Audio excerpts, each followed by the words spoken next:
I'll tell you what makes me so happy is the two countries we're dealing with, and the third that helped so much. I appreciate so much. Maybe it couldn't have been done without you, but they really like each other. I'm not used to that when I do these deals. Usually there's a lot of hatred. They liked each other, so it made it a little bit easier. But millions of people are alive today because of this peace treaty.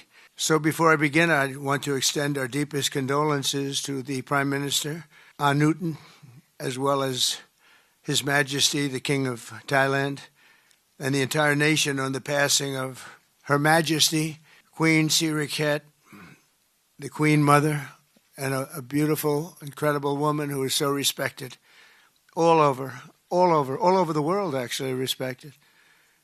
I know the people of Thailand will remember her forever as the embodiment of dignity, kindness, and grace. This just happened.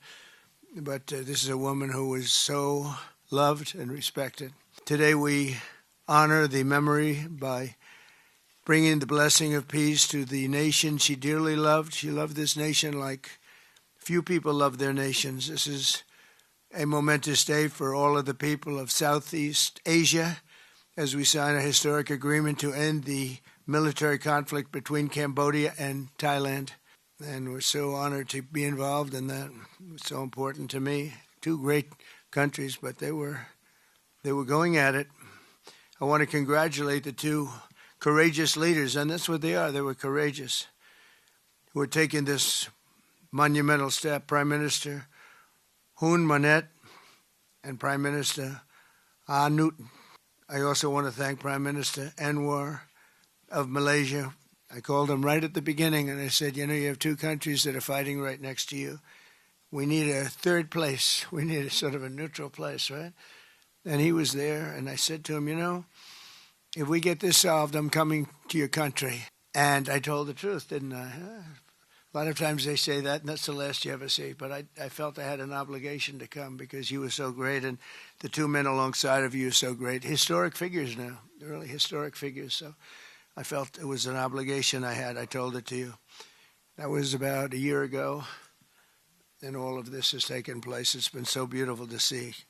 It had started, and there was a lot of killing.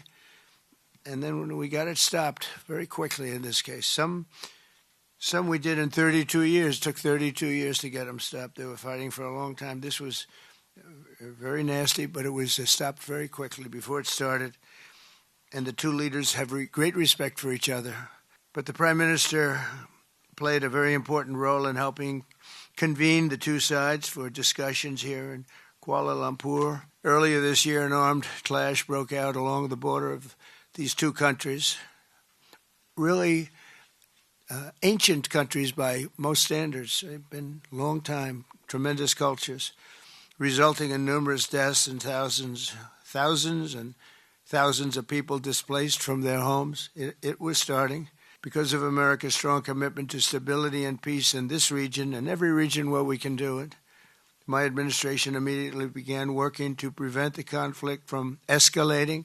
I held phone calls with both leaders. I was actually at Turnberry in Scotland when I did this.